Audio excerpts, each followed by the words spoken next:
The great halls of Solarian shone with golden light as the Galactic Council gathered. Delegates from every corner of the galaxy filled the circular chamber, their voices echoing in 100 different tones and languages. This was supposed to be a day of unity. It was the long-awaited peace conference between two of the galaxy's oldest enemies, the Dravok Empire and the Telnari Dominion. At the center of the hall, the council's speakers raised their hands for silence. Their robes glittered under the crystal lights, but the silence lasted only a moment. The Dravok ambassador, a tall figure with scales of obsidian, slammed a clawed hand on the table. "The Telnari," he hissed, "have broken every treaty in the past 1,000 years. Why should we believe a single word from them now?" The Telnari delegate, a being with silver skin and eyes like liquid, stood in anger. "We broke no treaties. It is you, Dravok, who raid our colonies and poison our worlds with your greed. Do not turn your crimes into lies." The council erupted in noise. Species from across the galaxy shouted, argued, and waved their limbs. What had begun as peace talks was now a battlefield of words. Far back in the chamber sat the human delegation. They were new to the council, admitted only in the last decade. Their seats were small, their voices rarely heard. To the elder races, humanity was still too young, too inexperienced, too fragile to matter. Ambassador Reeves of Earth sat calmly in his chair. He was a middle-aged man with sharp eyes and quiet patience. Unlike many of the others, he did not shout or wave. Around him, his small team of aides whispered, but Reeves lifted a hand and they fell silent. "Do we not say anything?" asked Lieutenant Harper, one of his aides. "Not yet," Reeves answered softly. His voice was calm, almost too calm for the storm raging around them. "Let them reveal themselves first." Hours passed, and the peace talks only grew worse. The Dravok threatened war. The Telnari warned of retaliation. Even the neutral species began to argue over who would be dragged into the conflict. The chamber that was built for unity now echoed with division. Some delegates turned toward the humans with smirks. A tall reptilian from the council leaned down toward Reeves. "Tell me, human," he said with mock curiosity. "Do your people not tremble at the thought of war?" "You are quiet as prey." Reeves only smiled faintly. "Peace does not grow louder by shouting," he replied. The reptilian laughed and returned to his seat, dismissing him as a fool. When the shouting reached its peak, the council speaker struck the crystal gong, a signal for order. The sharp sound silenced the hall for a brief moment. Then, with all eyes watching, Ambassador Reeves finally rose to his feet. He did not raise his voice. He did not threaten or accuse. His words were simple. "Humanity came here for peace," he said, his voice steady. "But peace is not built only with words. It must be guarded. It must be protected." The silence that followed was heavy, almost uncomfortable. Some delegates looked confused. Others chuckled under their breath. The Dravok ambassador sneered. "Empty words from a fragile world?" Reeves sat down again, showing no anger, no fear. His aides exchanged puzzled glances, unsure of his meaning. The talks collapsed entirely before the day ended. The Dravok stormed out of the chamber, their heavy steps shaking the floor. The Telnari followed with shouts of protest. Smaller species panicked, whispering of war. The council speakers tried to call them back, but no one listened. As the hall emptied in chaos, only the humans remained calm. Reeves gathered his papers, stood, and spoke quietly to his aides. "Prepare the next step," he said. Harper frowned. "But sir, the talks have failed. War is coming. What can we do now?" Reeves looked at him with steady eyes. "We do what we came here to do. We protect peace. And for that we are ready." No one in the chamber noticed the hidden strength behind his words. They thought humanity was weak, quiet, and unimportant. But the humans had not come alone. Far beyond the council world, something waited in silence, just beyond the edge of the stars, and soon, the galaxy would learn what it meant when humans said they were ready. Far across the stars, the galaxy shifted toward war. Reports spread like fire. Dravok fleets gathering at border systems. Telnari armadas mobilizing in return. Worlds that had hoped for peace now prepared for battle. In this chaos, no one noticed the quiet signals moving through the deep void. They were human signals, short and precise, bouncing between relays hidden in asteroid belts and distant moons. Few races even knew humanity had built such a network. On Solarian, the council's chambers were nearly abandoned. Most delegates had fled to their homeworlds to direct their fleets. Only the smaller species lingered, too weak to leave, too frightened of being crushed. Ambassador Reeves remained as calm as ever. He met with frightened leaders in quiet rooms, reassuring them with steady words. "Do not fear. You are not forgotten," he said again and again. His aides could not understand how he could promise such a thing when war seemed unstoppable. But Reeves knew something the others did not.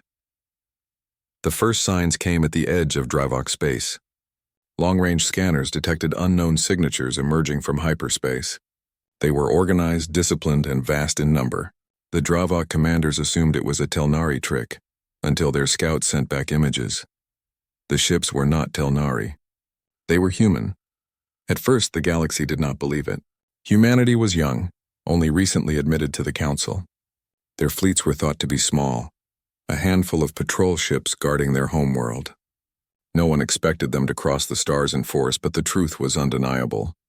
Hundreds of human warships appeared, not scattered or broken, but in perfect formation. They moved with silent precision, their hulls gleaming with a design no one had seen before. The news raced across every communication channel. On Solarian, startled delegates confronted Reeves. "What madness is this?" a Telnari cried. "Your kind cannot field such ships. This must be deception." Reeves simply folded his hands and gave a calm answer. "Deception? No, we built these ships while you all watched yourselves. You looked past us, and that gave us time." The chamber erupted in disbelief. Some laughed, thinking it was a bluff. Others grew afraid. The smaller races looked at Reeves with wide eyes, hope flickering where fear had been. Meanwhile, in the void, the human fleet advanced. Carriers released smaller craft in precise waves. Frigates moved into protective lines. The flagship, Horizon's Shield, sent a single broadcast across the stars. "This is Admiral Carter of the Terran Fleet," the voice declared, steady and unshaken. "We do not come to conquer. We come to stand between those who would drag the galaxy into ruin." The message echoed through the networks. Every empire, every outpost, every frightened world heard it. Humanity had revealed itself not as a weak newcomer, but as a force prepared to act. On Solarian, reactions were swift and chaotic. The Dravok ambassador snarled, his scaled hands clenching the table. "You dare place yourselves above us? You threaten the order of the stars." Reeves's reply was calm, almost cold. "We threaten no one. But understand this. If you bring war into this council, you will find humanity standing in your way." The Telnari delegate scoffed, but there was unease in his silver eyes. The Dravok and Telnari had fought for centuries, but neither had expected a third power to rise so suddenly. The smaller species leaned closer to Reeves, whispering questions. Could humanity truly protect them? Would they be safe? Reeves gave no grand promises. He only said, "Watch and you will know." In space, the Dravok fleet moved first. Confident in their strength, they sent a squadron to test the humans. Cruisers advanced, weapons armed, expecting to scatter the newcomers. The human fleet did not falter. The formation held steady, shields glowing faintly. At the center, Admiral Carter gave a single command: "Hold." The human ships did not fire. They simply stood firm, an unbreakable wall between the Dravok and the stars beyond. The silence of their defiance was stronger than any weapon. The Dravok squadron hesitated. Their commanders shouted for them to attack, but something in the sight of the human fleet gave them pause. These were not prey. These were not weaklings. These were defenders with iron discipline. Across the galaxy, the news spread faster than light. The council world whispered, the outer colonies trembled, and the smaller species dared to hope. Humanity had revealed its hidden power, not a fleet to conquer, but a fleet to protect. For the first time in generations, there was a chance that someone might hold back the storm of war. Ambassador Reeves stood before the council once more, his voice calm, his eyes sharp. You looked at humanity and saw silence. You thought it meant weakness. But silence can also mean strength. Now the galaxy must decide, will you fight for chaos or will you stand for peace? And in that moment, the balance of power across the stars shifted. The galaxy realized that humanity had arrived not as observers but as guardians. The galaxy held its breath. The revelation of humanity's fleet had shaken every corner of known space. No one had expected a species so young to stand so boldly against centuries of war-hardened powers. Yet now the humans were here and they would not move aside. Above Solarian, the human fleet stretched across the void like a long, shining line. Ships of all sizes, sleek and perfectly aligned, formed a protective barrier over the council world. Small craft darted between carriers. Patrol frigates maintained defensive circles, and massive warships anchored the front. Admiral Carter stood on the bridge of the flagship Horizon's shield, watching the stars beyond. His crew moved with quiet precision, responding instantly to each command. They did not act out of anger or ambition. They acted because humanity believed that peace was worth defending. "Admiral," Lieutenant Kim said, pointing to the approaching Dravok warships. "They are moving faster than expected.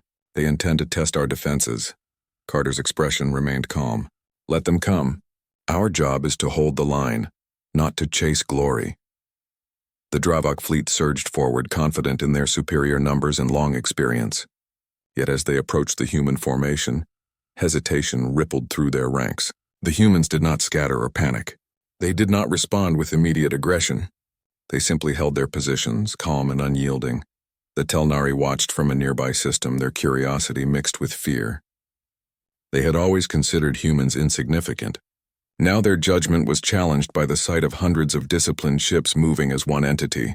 A species they had dismissed had become a force that no one could ignore.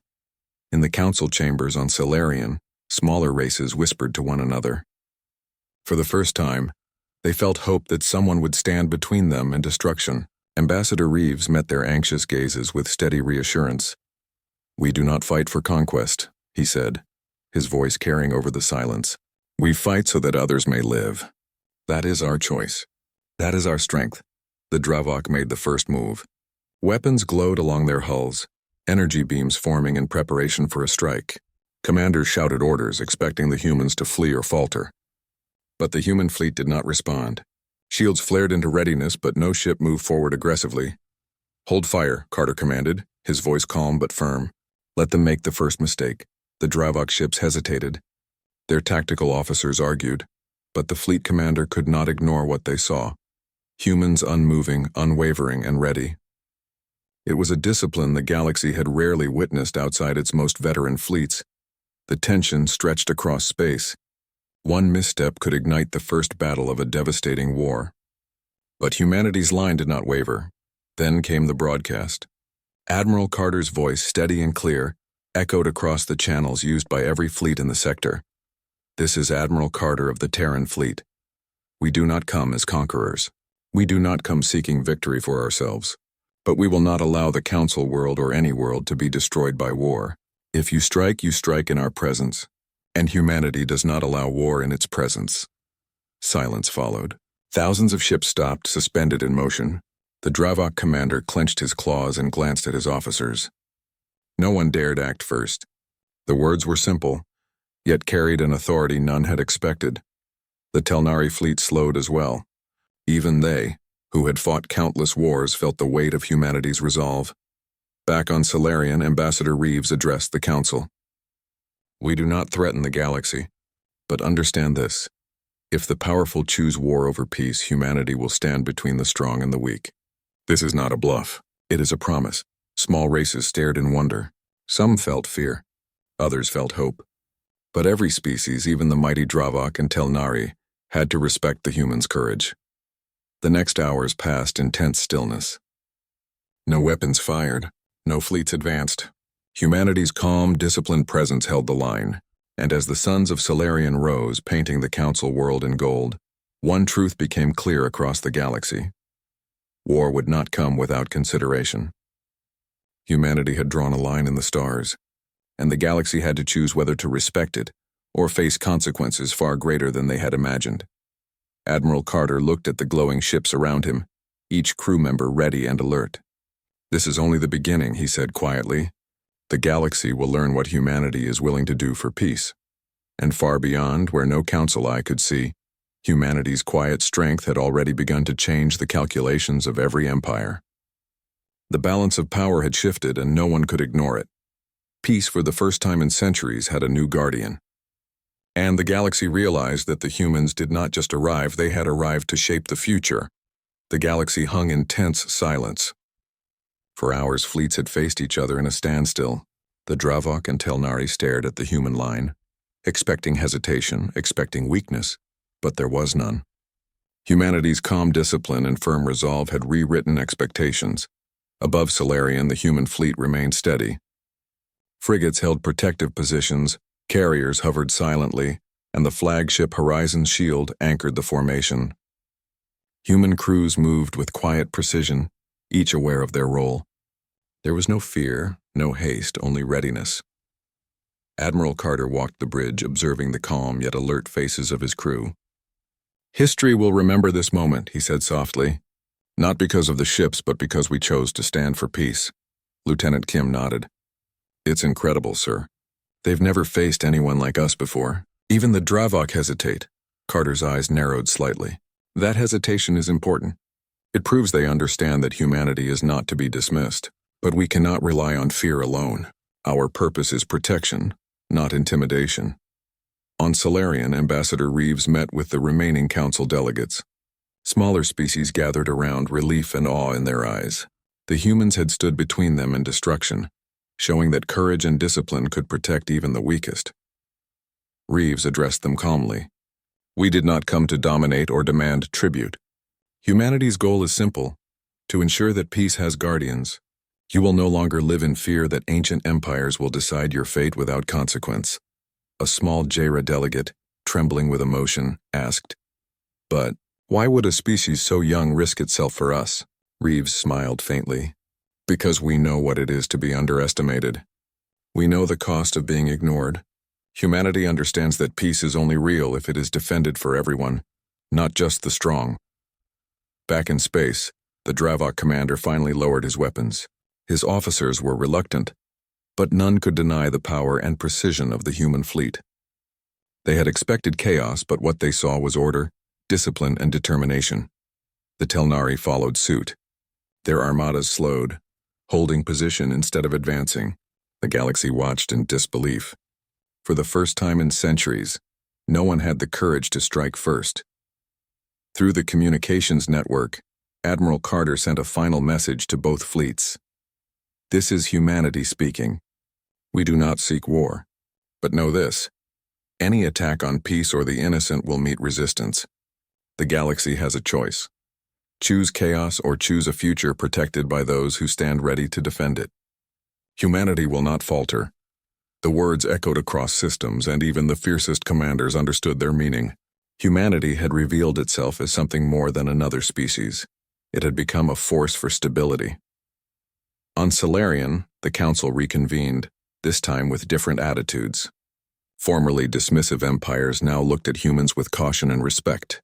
Reeves addressed the assembly. "Peace cannot exist without accountability," he said. "We do not claim power for ourselves, but we will ensure that no world is destroyed for the ambitions of the few." The galaxy has a new understanding. Humanity stands not for conquest, but for protection. For the smaller species, hope became certainty. For the older empires, fear became respect. Humanity had not conquered through battle. It had conquered perception. As the suns of Solarian rose, golden light bathed the council world. The human fleet slowly returned to orbit above the planet, keeping watch but showing no aggression. Humanity had made its point. They were guardians, not conquerors. Ambassador Reeves stood on a balcony looking at the horizon. Lieutenant Harper joined him. "It's over, isn't it?" Harper asked. "For now," Reeves replied. "But the galaxy has learned something crucial. Peace requires courage, and courage requires action. Humans showed up when the galaxy expected silence. That will change everything." From the observation deck, smaller species whispered among themselves. "They came for us. They really came for us, and they meant it." Humanity had not just arrived, they had arrived with purpose, strength, and hope. In the days that followed, treaties began to be reconsidered. The Dravok and Telnari still nursed their pride, but they understood that humanity would not allow unilateral aggression. The Council, once fractured and chaotic, now had a new balance. Humanity's presence became a stabilizing force, a reminder that no one, not even the oldest empires, could disregard peace without consequence. Ambassador Reeves addressed the Council one final time before leaving Solarian. "We came not as rulers, but as guardians. Remember this day. Remember that peace requires more than words. It requires readiness, courage, and the willingness to stand for what is right. Humanity will always be ready." The galaxy had witnessed a new chapter in its history. A species once considered insignificant had shown the power of discipline, courage, and purpose. Peace talks may have failed, but humanity's arrival had succeeded in something far greater, proving that peace could be protected, that the weak could be defended, and that the galaxy had a new force to be respected. And in the quiet reaches of space, the Terran fleet remained vigilant, a line of shining ships ready to ensure that the future of the galaxy would never again be decided by fear alone. The galaxy would remember this day. Humanity had arrived and everything had changed. The council chamber of Solarian stood nearly empty after the failed talks. Where once hundreds of voices had filled the air, now only a few quiet groups remained. Most delegates had stormed off in anger, and the peace conference was declared broken. The Dravok Empire left with promises of strength and conquest. The Telnari Dominion swore to answer with equal force. Neutral races whispered about choosing sides, afraid to be caught between two giants. War felt like the only outcome. But the human delegation did not rush to leave. They remained seated long after the shouting stopped. Ambassador Reeves watched the fading glow of the crystal lights above the chamber. His aides sat uneasily, unsure of his calm silence. "Sir," Lieutenant Harper finally said, breaking the tension, "should we not speak to the smaller species? They will want allies if war begins." Reeves shook his head. "Not yet. They expect us to run about in fear, to scramble for safety. Let them see us sit in silence. Let them wonder." His tone was steady, almost like a teacher explaining a lesson. The aides glanced at one another. They trusted Reeves, but the galaxy was about to explode, and humanity's stillness felt strange. Outside the chamber, in the wide halls of Solarian, voices rose in anger. Delegates shouted at one another, promising fleets, promising vengeance. Ships were already leaving orbit, rushing back to prepare for conflict. Every corridor was filled with tension. Yet wherever humans walked, they moved with quiet steps. They did not join the arguments. They listened, they watched, and they wrote notes. Some species mocked them for their silence. Others ignored them entirely, believing humans had no power to change anything. One evening, as the suns of Solarian set and painted the skies red and gold, Reeves stood on a balcony overlooking the city. Beside him was Harper, who had grown restless with the waiting. "Ambassador," Harper said, "they think us weak. Every word we speak is dismissed. Every move we make is ignored. How long can we stay silent?" Reeves leaned on the railing, his sharp eyes watching the starships rising into the darkening sky. "Strength is not shown by loud words," he replied. "It is shown by patience, by knowing when to act. They believe silence means fear. But silence can also mean readiness." Harper frowned, still unsure. "Do we act soon?" Reeves finally turned to him. "When the time is right, they will see. For now, calm is our greatest weapon." Meanwhile, across the galaxy, whispers about humanity spread. Reports arrived at distant outposts. The humans did not protest when peace failed. They simply watched. They did not promise war. They promised nothing. Some races thought humanity had no plan. Others suspected something deeper. The Dravok saw them as weak prey. The Telnari considered them irrelevant. But a few small civilizations began to take note. Could it be that humans had a reason for their quiet confidence? On Solarian, the mood grew darker. Council guards reported fleets moving into battle positions. The threat of open war pressed heavier with each passing hour. Many delegates abandoned the world, fearing that fighting would erupt even there. Through it all, Reeves and his team remained calm. They held private meetings not with the great powers, but with the frightened smaller species. The Jera, the Ovlari, the simple trader races, those who feared being crushed between giants. Reeves did not promise them victory. He did not speak of fleets or armies. He only said, "Humanity understands what it means to be small. We know how it feels when larger powers decide your fate. Trust us. You will not stand alone." The smaller species listened. Some believed. Some doubted. But Reeves's quiet confidence planted a seed of hope. Late one night, Reeves sent a coded signal through a secure channel. His aides did not know what it contained, but they watched him closely. The message was short, only a few words. "Stand ready. The storm begins." After sending it, Reeves closed the communicator and returned to his seat. His expression never changed, as if nothing had happened. The next day, the council chamber was empty. The peace conference was officially ended. No treaties were signed, no promises made. War had won the day. But while the galaxy looked toward the Dravok and Telnari fleets preparing for destruction, they ignored the quiet humans who boarded their modest ships without fuss. In orbit above Solarian, their vessels were small, simple, and seemingly unthreatening. Other delegates saw them depart and laughed at the insignificance. Yet beyond the edge of known space, in the silent darkness where no council eyes could see, something vast was waiting. Humanity's calm silence was not weakness, it was preparation. The storm the galaxy feared was about to meet a storm of another kind, one that had been quietly building in the shadows, and soon, the first hint of that hidden power would appear across the stars.